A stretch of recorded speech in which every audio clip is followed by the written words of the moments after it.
Troy Suryo, Rismon Sianipar, dan Dr. Tifa menjalani sidang lanjutan permohonan uji materi di Mahkamah Konstitusi. Mereka menggugat beberapa pasal, di antaranya pasal pencemaran nama baik dan Undang-Undang ITE. Rismon Hasihol dan Sianipar, mohon berdiri. Tetap berdiri sebentar. Kemudian duduk. Sidang perbaikan permohonan uji materi digelar di Mahkamah Konstitusi Jakarta. Para pemohon telah memperbaiki dan melengkapi berkas permohonan sesuai masukan hakim pada sidang sebelumnya. Pasal yang diuji yaitu pasal pencemaran nama baik dalam KUHP serta beberapa pasal dalam Undang-Undang ITE. Pasal-pasal ini juga yang sebelumnya digunakan menjerat Troy Suryo, Rismon Sianipar, dan Dr. Tifa dalam kasus ijazah Jokowi. Bermanfaat bagi kita semua. Minta pasal-pasal yang menersangkakan RRT itu dihapuskan terhadap 3 kelompok ini. Jadi kalaupun misalnya mereka kemudian dianggap katakanlah melakukan misalnya pencemaran nama baik dan lain sebagainya, jalurnya bukan pidana. Kita minta jalurnya perdata.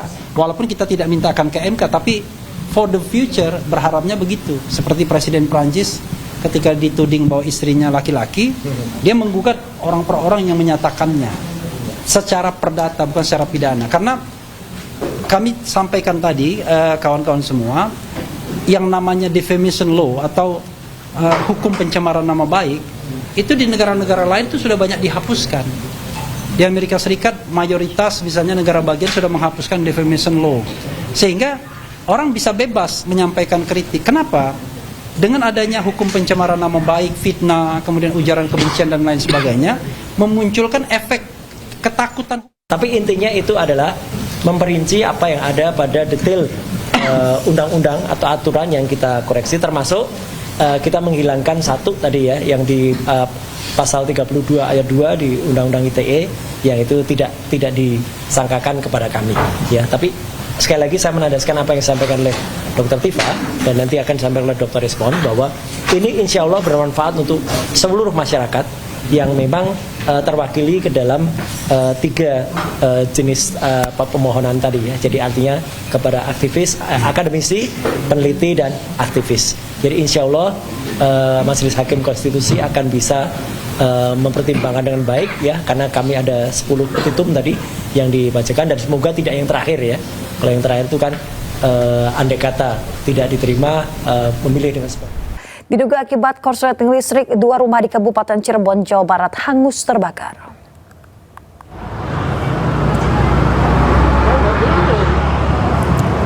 Kobaran api yang disertai asap pekat membumbung tinggi dari 2 rumah di Desa Bandengan, Kabupaten Cirebon pada Senin malam. Banyaknya material yang mudah terbakar membuat api dengan cepat membesar dan terus menjalar. 3 unit mobil damkar yang tiba di lokasi langsung berusaha memadamkan kobaran api. Setelah berjibaku selama 2 jam, petugas akhirnya bisa meredam amukan si jago merah. Saat peristiwa terjadi, diketahui sang pemilik rumah tengah pergi untuk berjualan.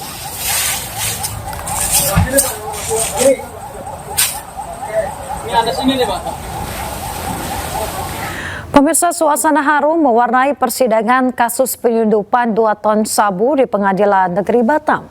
Keluarga terdakwa yang hadir di persidangan tak kuasa menahan tangis dan yakin terdakwa tidak bersalah.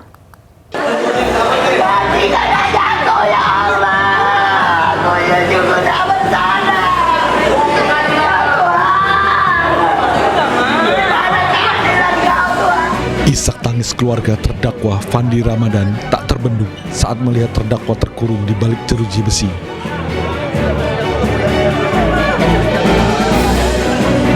Tak hanya keluarga, puluhan rekan terdakwa juga turut hadir guna menyaksikan sidang dengan agenda pledoi di Pengadilan Negeri Batam.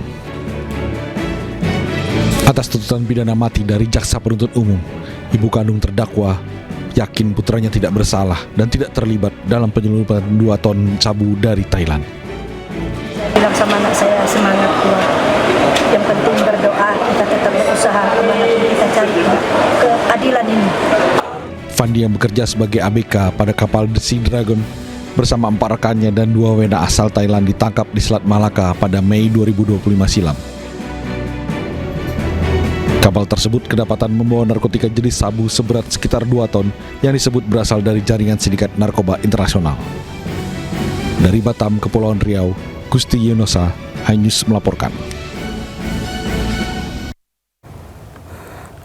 Pemirsa, seorang pemuda di Sumbawa dibakar oleh ibu kandungnya karena tidak bangun saat diminta mencari pakan sapi.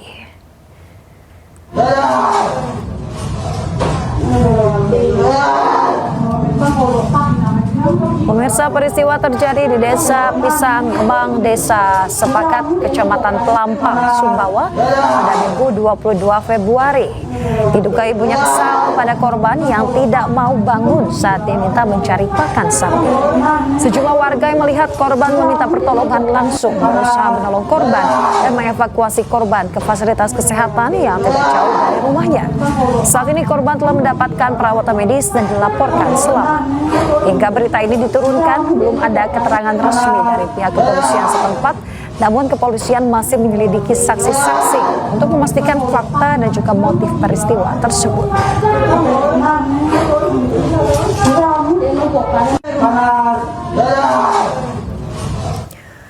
Pemirsa, Komisi 3 DPR RI meminta Polres Sukabumi usut kasus remaja yang diduga dianiaya ibu tirinya hingga tewas.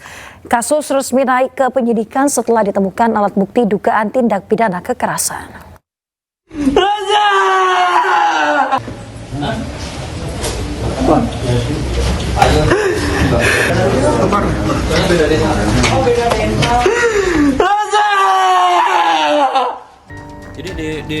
Ketua Komisi 3 DPR RI Habibur Rahman menyoroti kasus meninggalnya seorang anak berusia 12 tahun bernama Nizam Safei di Sukabumi, Jawa Barat.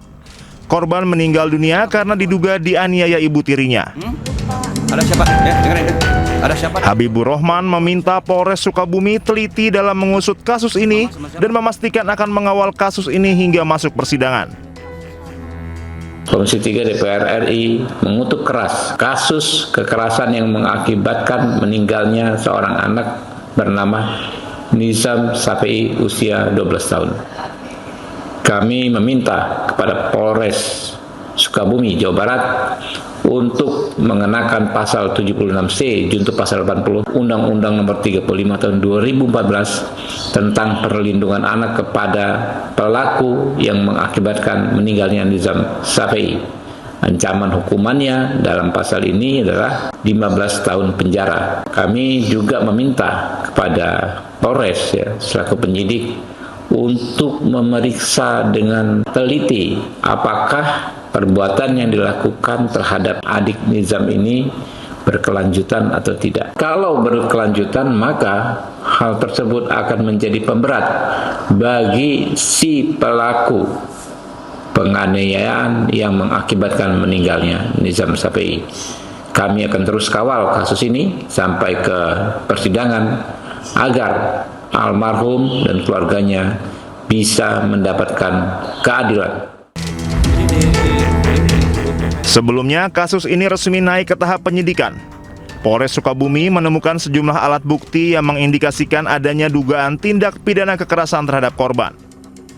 Kapolres Sukabumi AKBP Samian menyampaikan polisi mengedepankan metode scientific crime investigation dan melakukan collaborative investigation dengan berbagai pihak. Perkara sudah kita naikkan pada tingkat penyidikan karena kita sudah menemukan beberapa alat bukti yang tentunya bisa kita yakini ini ada peristiwa pidana. So dari PR kita sudah melakukan PAI, kemudian kita sudah naikkan sidik dan kita saat ini sedang mendalami dalam berita acara pemeriksaan yang tentunya kita tidak gegabah. Kita akan cek semua alibi. Sedangkan hasil dari otopsi sendiri kita masih menunggu dari ahli forensik yang tentunya nanti akan mendukung pembuktian kita. Terkait ibu tiri korban berinisial TR yang ramai diperbincangkan, Kapolres Sukabumi memastikan yang bersangkutan telah diperiksa. Polisi masih mengusut kasus ini. Belum ada tersangka yang ditetapkan. 16 saksi dan ahli pidana diperiksa dalam mengusut kasus tersebut. Dari Sukabumi, Jawa Barat, Budi Setiawan, iNews melaporkan.